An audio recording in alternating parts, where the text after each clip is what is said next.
So hello guys. तो आज हम लोग जो है फिफ्थ लेक्चर लेकर के आ गए हैं excretory product and their eliminations का। तो देखो, हम जो है हर चीज़ को डिटेल में लेकर के इसलिए चल रहे ताकि आप लोग को कहीं दिक्कत ना हो। यहाँ तक कि नीट से लेकर के नीट में तो काम आए, 11th का एग्ज़ाम में काम आए, और साथ ही साथ आपका मेडिकल कॉलेज में भी काम आए। कुछ ऐसा हम वीडियो बनाना चाह रहे हैं ताकि ऐसा नहीं कि फिर सिर्फ आपको 11th में काम आए, उसके बाद जो है नीट में काम आए और उसके बाद काम नहीं है। तो ये जो लेक्चर है हम जो बता रहे हैं आपको, ये आपको हर जगह काम आ जाएगा। तो लेक्चर को एंड तक ज़रूर देखें ताकि अच्छा से सीख सकने के लिए, अच्छा से जान पाने के लिए सब चीज़ को। तो बहुत सारा कंटेंट हमने लिया है इसमें, बहुत सारा कंटेंट से इसको बनाया है। तो आप लोग एंड तक ज़रूर देखें। तो आप ये देख करके समझ पा रहे होंगे कि ये क्या है, नेफ्रॉन है। लीजिए, तो ये क्या है, ये आपका नेफ्रॉन है ना। ये नेफ्रॉन का प्रॉक्सिमल पार्ट है ना, प्रॉक्सिमल पार्ट है ये नेफ्रॉन का। और इस पार्ट को यहाँ से लेके यहाँ तक हम क्या कहते हैं, बोमेंस कैप्सूल कहते हैं। और ये जो देख रहे हैं आप, ये ब्लड कैपिलरीज हैं। ये क्या है, ब्लड कैपिलरीज हैं। इसको हम क्या कहते हैं, ये ब्लड कैपिलरीज को हम क्या कहते हैं बताइए। तो यहाँ पर ये ऐसे जो इंटर कर रहा है यहाँ पर वोमेंस कैप्सूल में, इसको हम क्या कहते हैं, एफरेंट आर्ट्रियोल्स कहते हैं। क्या कहते हैं, सॉरी, इसको एफरेंट आर्ट्रियोल्स कहते हैं। और जो निकल रहा है इसको क्या कहते हैं, इफरेंट आर्ट्रियोल्स कहते हैं। तो ये क्या करता है कि ये एफरेंट आर्ट्रियोल्स आपको नाइट्रोजनस सब्सटेंस रिस्ट या फिर अमोनिया रिस्ट ब्लड को लेकर के जाता है। कहाँ पर, यहाँ कैप्सुलर पार्ट में, यानी कि वोमेंस कैप्सूल वाला एरिया में, ठीक ना। फिर उसके बाद यहाँ से क्या होता है कि ग्लोमेरुलस ग्लोमेरुलर फिल्ट्रेट के थ्रू ये लगभग सब चीज़ को ये इसमें कर देता है, यानी कि ग्लो क्या कहते हैं, वोमेंस कैप्सूल में खाली कर देता है। फिर उसके बाद क्या करता है कि धीरे धीरे से क्या होता है, अब ब्लड को जो ज़रूरत है, हालांकि यहाँ पर ये सब चीज़ निकाल दिया है, इंपॉर्टेंट चीज़ भी निकाल देता, तो ये क्या करता है, धीरे धीरे इसमें रीएब्जॉर्ब करता है। समझे, आया समझ में। तो ये फिर से रीएब्जॉर्ब करता है। और हाँ, ब्लड में भी अगर कुछ ज़्यादा चीज़ होता है तो फिर यहाँ पर क्या करता है, इसको सिक्रेट कर देता है। तो देखो, ये दो टर्म समझ लो। रीएब्जॉर्प्शन कहने का मतलब क्या होता है, तो रीएब्जॉर्प्शन का मतलब क्या होता है कि अगर ब्लड में क्या होता है कि ब्लड ने तो सब चीज़ यहाँ पर निकाल दिया वोमेंस कैप्सूल में, ठीक। और लेकिन ब्लड को चाहिए, मतलब हमारा ब्लड में चाहिए वो कंपोजिशन, नहीं तो क्या होता है कि बॉडी का फ्लूइड कंटेंट में गड़बड़ी आ सकता है। तो क्या होता है, उसको जो फिर से वापस लेता है ब्लड कैपिलरी, तो उसको क्या कहते हैं, रीएब्जॉर्प्शन कहते हैं, ट्यूबुलर रीएब्जॉर्प्शन। समझे। और फिर हम लोग का ब्लड कैपिलरीज में अगर कुछ ज़्यादा हो, जैसे कि यूरिया का मात्रा अगर ज़्यादा हो, तो उसको फिर इसमें नेफ्रॉन्स में जब देता है तो इसको हम क्या कहते हैं, ट्यूबुलर सिक्रीशन कहते हैं। क्या कहते हैं, ट्यूबुलर सिक्रीशन कहते हैं। आया समझ में। तो देख लीजिए, अब ये ग्लोमेरुलर फिल्ट्रेशन क्या है, create the plasma like filtrate of the blood. तो ये प्लाज्मा लाइक फिल्ट्रेट काउज कर देता है, यानी कि ये सब चीज़ इसमें आ जाता है। तो चलिए, और थोड़ा सा और एक दो डायग्राम को देखते हैं हम लोग, फिर उसके बाद आगे बढ़ेंगे।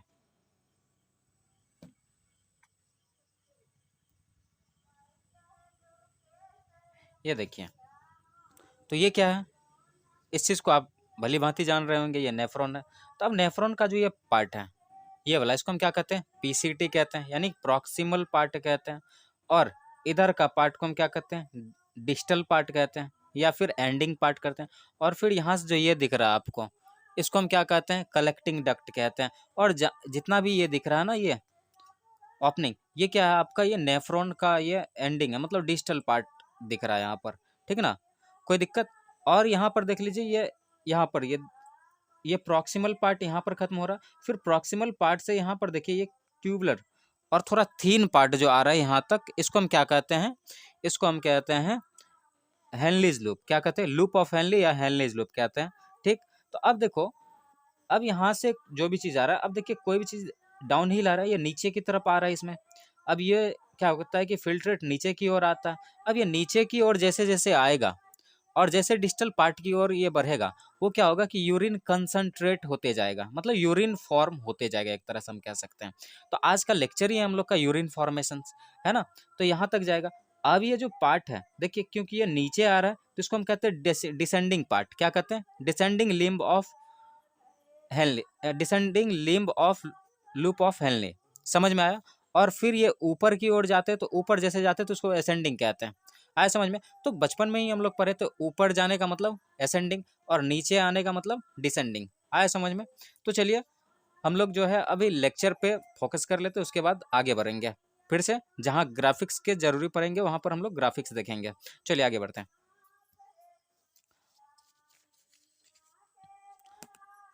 थोड़ा जूम आउट कर दें।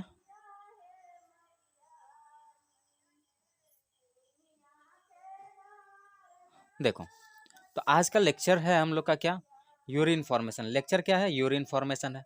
आया समझ में? लेक्चर हम लोग का यूरिन फॉर्मेशन है। ठीक, तो अब देखते हैं यूरिन फॉर्मेशन क्या है। अब urine formation is blood cleansing functions. अब यूरिन फॉर्मेशन एक कैसा प्रोसेस है, ब्लड क्लीनिसिंग। तो अगर आपको एक बात बता दे कि अब देख लीजिए यहाँ पर यूरिन जो फॉर्म हो रहा है, तो यूरिन फॉर्मेशन से हम लोग का बहुत सारे फायदा हो रहा है। क्या हो रहा है? सबसे पहला ऑस्मो रेगुलेशन हो रहा है, फिर बॉडी का टेम्परेचर मेंटेन हो रहा है, ठीक, फिर ऑस्मोलरिटी बैलेंस हो रहा है। तो ये सब चीज हो रहा है। तो इसीलिए क्या कहते हैं, यूरिन फॉर्मेशन एक ब्लड क्लीनिसिंग प्रोसेस है, यानी कि ब्लड में से यूरिया साफ करने का प्रोसेस है। ब्लड में हम लोग का यूरिया बहुत ज्यादा होता है, और हम लोग को पता है कि यूरिया जो है क्या, बहुत हार्मफुल होता है। ठीक ना, बहुत हार्मफुल होता है हम लोग का बॉडी के लिए। अब क्या करता है, normally 1.3 litres of blood, that is 26% of cardiac output enters the kidney पर मिनट। हमारे किडनी में नॉर्मली कितना होता है, 1 से 1.5 लीटर। तो यहाँ पर 1.3 है, तो हम इसको 1 से 1.5 बोल सकते हैं। ठीक है ना, तो 1 से 1.5 लीटर ब्लड जो है प्रत्येक मिनट आता है। समझ में आ रहा? जो कि हम लोग का कार्डियक आउटपुट का अगर देखें तो क्या होता है, 26% होता है। ठीक, और फिर उसके बाद क्या होता है, यूरिन। लेकिन यूरिन कितना बनता है, 1 से 1.5 लीटर पर डे। अब देख लो भाई, ये ब्लड जो आ रहा है हम लोग का किडनी में, कितना आ रहा है, 1.3 लीटर पर मिनट आ रहा है, लेकिन पर डे कितना बन रहा है यूरिन, मात्र 1 से 1.5 लीटर। तो सोच लीजिए कितना कंजर्व होता है हम लोग का बॉडी में वाटर। समझे? अब क्या कहता है कि when blood passes through glomerular capillaries, the plasma is filtered into the Bowman's capsule. This process is called glomerular filtrations. तो अब देखिए, अब ग्लोमेरुलर फिल्टर, अब इसका जो यूरिन फॉर्मेशंस का कुछ प्रोसेस होते हैं। क्या प्रोसेस होते हैं, ग्लोमेरुलर फिल्टरेशंस होता है, फिर ट्यूबुलर रीअब्जॉर्प्शन होता है, और ट्यूबुलर सिक्रेशंस होता है। तो यहाँ पर हमने इसको पहले थोड़ा सा बता दिया। तो क्या होता है, व्हेन ब्लड पासेस थ्रू, अब देखिए क्या कहा जा रहा है कि when blood passes through glomerular capillaries, the plasma is filtered into the Bowman's capsule. This process is called glomerular filtrations. अब देखिए हम लोग का ब्लड क्या होता है, अभी आपको बताया था कि ब्लड जब पास होता है किधर से, एक सेकेंड आपको दिखा दे रहे हैं ग्राफिक्स। तो ये देखिए, तो क्या होता है जब ब्लड पास होता है इधर से, देखिए ये एफरेंट आर्ट्रियोल से जब ब्लड पास होता है, ठीक ना, एक मिनट यहाँ देख लीजिए क्या क्या कहा जा रहा है। When blood passes through glomerular filters capillaries, तो ये ग्लोमेरुलर कैपिलरीज है। जब ब्लड इधर से पास होता है, the plasma is filtered into the Bowman's capsule. अब यहाँ पर ये बोमेन्स कैप्सूल है, और इस जितना भी ब्लड है, ब्लड का मटेरियल सब यहाँ पर खाली हो जाता है। समझे? तो ये खाली हो जाता है। ठीक, तो वही यहाँ पर कहा जा रहा है, the plasma is filtered into the Bowman's capsule. This process called glomerular filtration. इसी प्रोसेस को हम क्या कहते हैं, ग्लोमेरुलर फिल्ट्रेशन। आया समझ में? चलिए आगे बढ़ते हैं। तो अब देखिए यूरिन फॉर्मेशन में ये 3 स्टेप्स आते हैं, ये 3 या कह सकते हैं 3 प्रोसेस। ग्लोमेरुलर फिल्ट्रेशन आता है, ट्यूबुलर रीअब्जॉर्प्शन आता है, ट्यूबुलर सिक्रेशन आता है। तो चलिए हम लोग पहले पढ़ते हैं ग्लोमेरुलर फिल्ट्रेशंस। तो ग्लोमेरुलर फिल्ट्रेशंस का हमने डिफिनेशन यहाँ पर ही पढ़ लिया। तो चलिए फिर से एक बार देख लेते हैं क्या कहते हैं। As we have discussed earlier, it is the first step of urine formation. ये क्या, यूरिन फॉर्मेशन का पहला स्टेप है। अब filtration membrane is form by 3 layer. अब फिल्ट्रेशन मेम्ब्रेन जो है 3 लेयर से बनते हैं। समझ में आ रहा है? फिल्ट्रेशन मेम्ब्रेन जो है 3 लेयर से बनते हैं। अब जैसे कि हम आपको दिखा दें, देख लीजिए, जैसे ये हो गया आपका ये ब्लड कैपिलरीज, यानी ये ग्लोमेरुलर कैप्सूल, क्या कहते हैं, ये ग्लोमेरुलर कैपिलरीज है। अब ये हो गया आपका,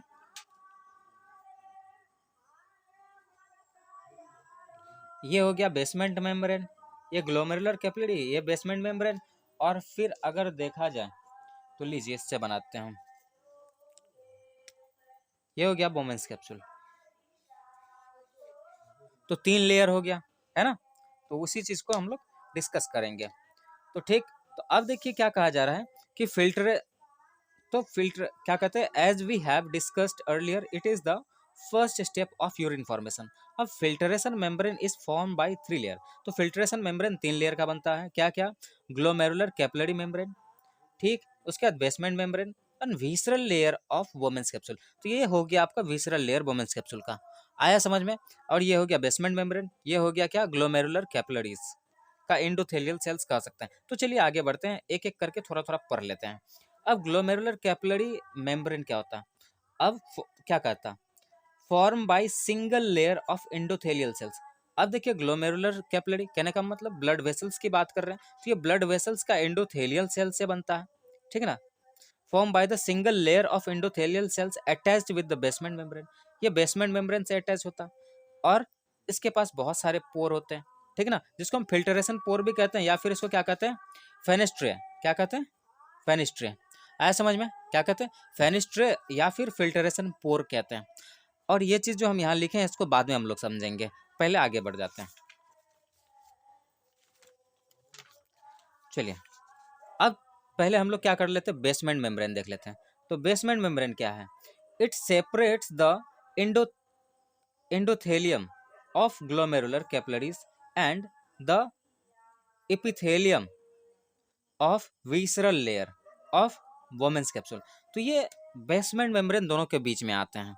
जैसे ऊपर हो गया क्या? ग्लोमेरुलर कैप्सूल, ठीक, ग्लोमेरुलर कैपिलरीज। नीचे हो गया क्या? वोमेंस कैप्सूल का ये विसरल लेयर। और बीच में क्या हो गया? ये बीच वाला पार्ट, ये हो गया आपका बेसमेंट मेम्ब्रेन। जैसे कि हमने यहाँ पर दिखाया, ये देखिए ग्लोमेरुलर कैपिलरीज है, और ये देखिए बीच में जो ये दिखाया है लाइट कलर से, ये आपका हो गया बेसमेंट मेम्ब्रेन, और ये क्या है? आपका वोमेंस कैप्सूल है। आया समझ में? तो यानी कि ग्लोमेरुलर फिल्ट्रेट को अगर क्रॉस करना है इसमें, तो 3 लेयर को क्रॉस करना होगा। 3 लेयर, 3 लेयर क्या क्या है?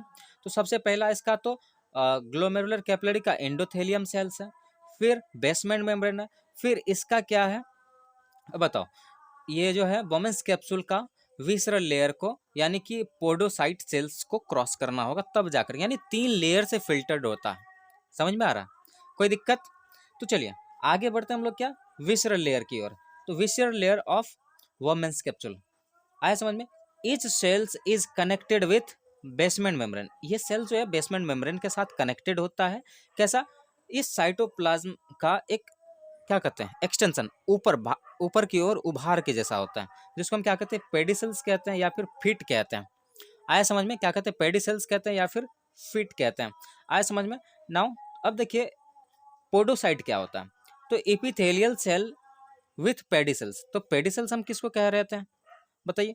पेडिसल्स तो हम उसको कह रहे थे ना, जो कि मतलब क्या कहते हैं? विसरल लेयर का साइटोप्लाज्मिक एक्सटेंशन जो है बेसमेंट मेम्ब्रेन के साथ, यानी बेसमेंट मेम्ब्रेन के साथ जो अटैचमेंट है हमारा विसरल लेयर का, यानी वोमेंस कैप्सूल का विसरल लेयर का, उसी चीज को हम पेडिसल्स कह रहे थे या फिट कह रहे थे। तो अब उसके साथ जो है क्या कहते हैं? एपिथेलियल सेल्स विथ पेडिसल्स, इसको हम क्या कहते हैं? पोडोसाइट कहते हैं। क्या कहते हैं? पोडोसाइट। आए समझ में? तो ये देखिए कुछ पैर जैसा स्ट्रक्चर दिख रहा होगा आपको, दिख रहा है ना? ये देखिए पैर जैसा स्ट्रक्चर दिख रहा है ना? तो इसको हम कहते हैं पोडोसाइट सेल्स। तो यानी कि अगर कुछ क्रॉस करना है तो फिल्ट्रेट को इधर ऐसे ऐसे आना होगा, देख लीजिए, ऐसे ऐसे आता। आया समझ में? कोई दिक्कत? अब देखिए थोड़ा हम लोग पढ़ते हैं प्रोसेस ऑफ ग्लोमेरुलर फिल्ट्रेशंस। तो अब क्या कहते हैं? प्रोसेस ऑफ ग्लोमेरुलस फिल्टरेशन क्या आता है? The process of filtration of blood while passing through the glomerular capillaries by filtration membrane. अब देखिए क्या कहते हैं हम, तो अब ये जो प्रोसेस है क्या है? एक प्रोसेस है, अरे यूरिन बनने का तो पहला प्रोसेस है ना, यूरिन बनने का पहला प्रोसेस है ग्लोमेरुलस फिल्टरेशन। तो अब क्या वही बात यहाँ पर कहा जा रहा है, तो glomerulus process, the process of filtration of blood, ये एक तरह से ब्लड को फिल्टर करने का प्रोसेस है, जो किधर से पास होता है? ग्लोमेरुलर कैपिलरीज होते हुए, फिर फिल्टरेशन मेम्ब्रेन होते हुए कहाँ तक जाता है? आपका वोमेंस कैप्सूल ऑफ नेफ्रॉन में आता है। ऐसे करके वोमेंस कैप्सूल होता है, इस एरिया में आता है। इस चीज को हम क्या कहते हैं? हम बताइए, इसको कहते हैं हम ग्लोमेरुलर फिल्ट्रेशन। तो अब हम आप पूछेंगे कि सर ग्लोमेरुलर फिल्ट्रेशन का ग्लोमेरुलर फिल्ट्रेशंस का जो है कंटेंट क्या होता है, उसमें क्या क्या चीज़ आता होगा जो कि सीधे इसमें आ जाता होगा, तो मतलब वोमेंस कैप्सूल में आ जाता होगा। तो लो लीजिए, जान लीजिए क्या होता है। यूरिया होता है, उसमें क्या होता है, यूरिया होता है, वाटर होता है, विटामिन होता है, fatty acid, glucose, nitrogen and salts होते हैं। देखो गाइस, हमने बहुत सिंपल तरीके से बताया है, ठीक ना। ऐसे बहुत सारा है, अगर बताने चले तो बहुत ज़्यादा हो जाएगा, लेकिन आप लोग के क्लास के लिए और नीट में इससे ज़्यादा कुछ पूछा भी नहीं जाता, ठीक ना। तो बस इतना ही पूछा जाता है। तो ठीक, तो आप लोग को बहुत अच्छा से समझ में आ रहा होगा, आई होप। अगर प्लीज़ कमेंट करके ज़रूर बताना क्या है आपका फीडबैक। हम तो बहुत मेहनत कर रहे हैं, बाकी आपके तरफ से क्या है वो बताना, ठीक ना। तो अब समझ में आया कि इस प्रोसेस में क्या होता है ग्लोमेरुलर फिल्ट्रेशन में। तो यानी कि ग्लोमेरुलर कैपिलरीज, यानी कि इधर से ब्लड, मतलब एफरेंट आर्ट्रियल से जो ब्लड आ रहा है उधर से तो फिल्टर होते हुए आ रहा है, मतलब उधर से आ रहा है यहाँ पर, फिर यहाँ पर 3 मेम्ब्रेन को क्रॉस करके कहाँ पर आ रहा है, वोमेंस कैप्सूल में आ रहा है। तो इस प्रोसेस को हम क्या कहते हैं, ग्लोमेरुलर फिल्ट्रेशंस। तो इसको हम ग्लोमेरुलर फिल्ट्रेट भी कहते हैं। तो लो इसको हम 1 मिनट, हम थोड़ा सा क्या कर रहे ले रहे हैं, लाइट भी फिल कर ले रहे हैं।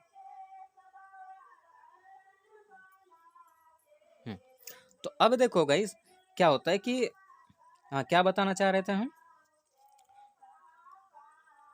हाँ, तो ये देखो कि तीन मेम्ब्रेन को क्रॉस कर रहा है, जैसे कि इधर से तो ब्लड आ रहा है, ब्लड, फिर इधर से जा रहा है, ठीक है ना। तो यहाँ पर ना बहुत सारे प्रेशर्स लगते हैं, हाइड्रोस्टैटिक प्रेशर लगते हैं, कोलाइडल प्रेशर्स लगते हैं, ठीक है ना।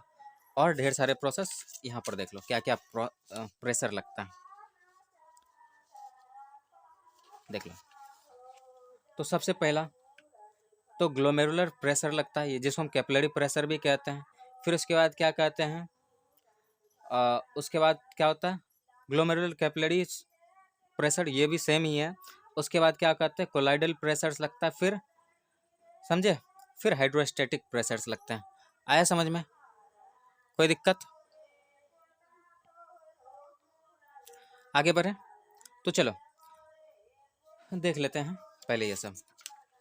हाँ, तो ये कंटेंट हमने देख लिया, नाइट्रोजन है, साल्ट है, कोई दिक्कत।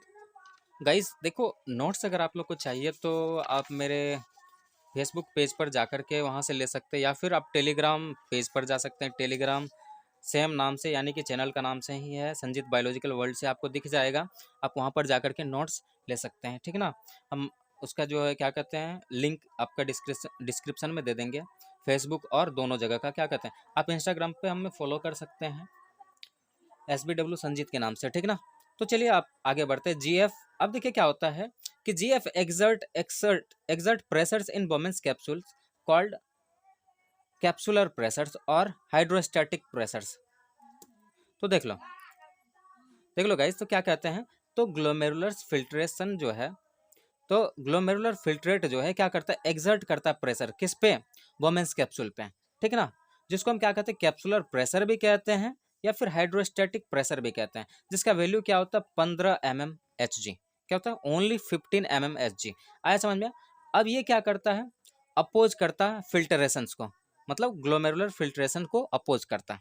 आया समझ में। सही बात है कि इधर प्रेशर ज़्यादा है तो ऊपर से कुछ आने के लिए नहीं देगा, प्रेशर ऑलरेडी अंदर ज़्यादा है, तो बाहर से कुछ आने के लिए देगा, बताओ, नहीं ना आने देगा, ठीक। तो फॉर एग्जांपल एक सिलेंडर में पूरा गैस भरा हुआ, फिर से आप बाहर से गैस भरोगे तो क्या अंदर गैस आएगी, नहीं ना। तो वही बात है। तो ये क्या करता, अपोज करता ग्लोमेरुलर फिल्ट्रेशन को, ठीक। अब क्या करते हैं GCP, वही क्या कहते हैं ग्लोमेरुलर कैपिलरी प्रेशर्स, ठीक है ना। अब देखो क्या कहते हैं, ये क्या करता है, फेवर करता है ग्लोमेरुलर फिल्ट्रेशंस को, ठीक है ना। इसका मतलब ये प्रेशर्स को कम करता है, ग्लोमेरुलर फिल्ट्रेशंस को कम करता है, ठीक है ना। इसीलिए ये यहाँ जो है आपको फेवर कर रहा है, ठीक है ना, जिसका वैल्यू क्या होता है 45 to 70 mmHg। अब कोलाइडल ऑस्मोटिक प्रेशर्स, ठीक है ना, कोलाइडल ऑस्मोटिक प्रेशर ये क्या कहता है, ग्लोमेरुलर फिल्ट्रेशंस को अपोज करता। गाइस हमको पता है कि ये इतना डीप समझ में नहीं आ रहा होगा, लेकिन फिर भी जानने के लिए हमने इतना ठो बोल दिया, ठीक है ना। दिमाग में इतना जल्दी नहीं आने वाला ये सब चीज़, ठीक है ना, थोड़ा ऊपर से लिया हम, ठीक, कोई दिक्कत नहीं। चलिए नेट प्रेशर पे बात कर लेते थोड़ा सा। हाँ, नेट प्रेशर थोड़ा सा जानना आपको जरूरी है, क्योंकि पूछा जाता है इसका वैल्यूज। अब देखिए क्या होता है, नेट प्रेशर क्या होता है? एक बैलेंसिंग प्रेशर है। नेट फिल्ट्रेशन प्रेशर क्या होता है? एक बैलेंसिंग प्रेशर होता है, ठीक ना, जो कि क्या होता है? Between opposing and favouring pressure.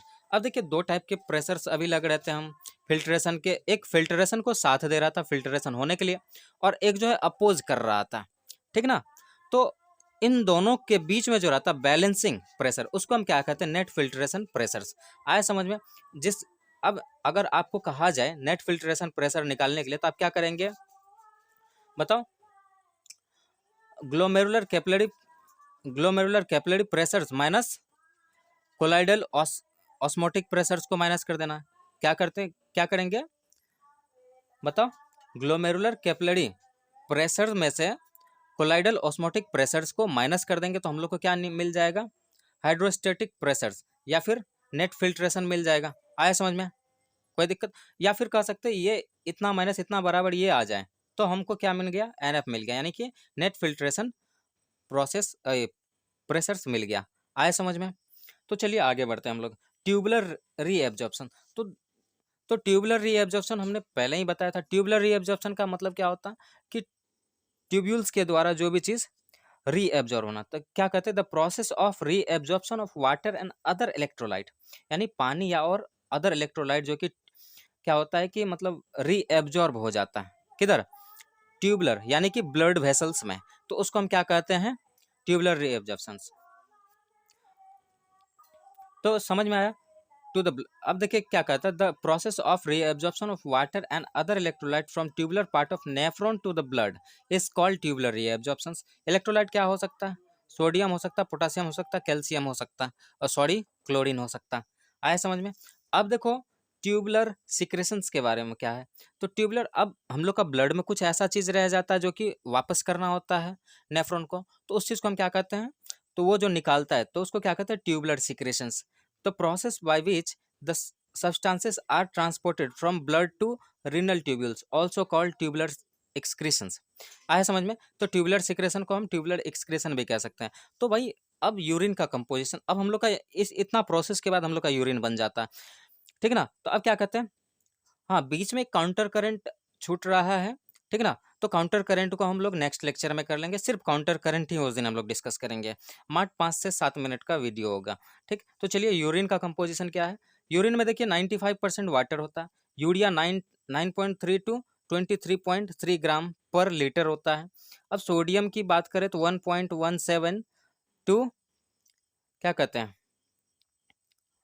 49 करके होता है कुछ, ठीक ना, इतना होता है। अब देखिए क्लोरीन की बात करें तो सॉरी क्लोरीन बार बार कैल्शियम, हाँ सॉरी क्लोरीन ही है। तो क्लोरीन जो है क्या कितना होता है? 1.87 टू 8.4 ग्राम पर लीटर। और यहाँ पर देखिए पोटासियम की अगर बात करें, ये सभी आयन है, सोडियम क्लोरीन और पोटेशियम सभी के सभी आयन्स हैं, ठीक है ना। इसको हम इलेक्ट्रोलाइट भी कहते हैं, ठीक। तो ये कितना होता है? 0.750 टू 2.61 ग्राम पर लीटर। और क्रेटिनिन की बात करें तो वो कितने होते हैं? 0.670 टू 2.15 ग्राम पर लीटर। और सल्फर की बात करें तो कितने होते हैं? 0.163 टू 1.80 ग्राम पर लीटर। आया समझ में? तो गाइस ये था हम लोग का पूरा लेक्चर। थोड़ा सा हम लोग ये देख लेते हैं, काउंटर करंट जो हम लोग पढ़ेंगे उसका थोड़ा सा हम लोग ये देख लेते हैं, क्या कहते हैं, ओवरव्यू देख लेते हैं। काउंटर करंट जो हम लोग पढ़ने वाले हैं उसका ओवरव्यू ले लेते हैं। ये आपका एनसीईआरटी डायग्राम है।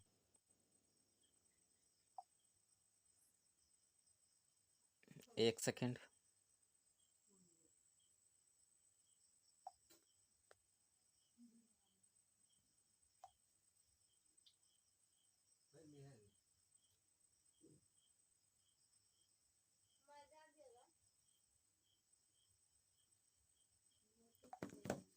एक सेकेंड।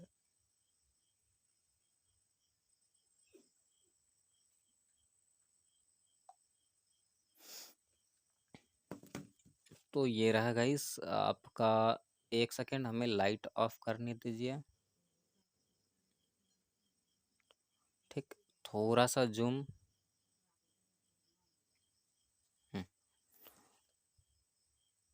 ठीक। तो हमें ये पढ़ना है।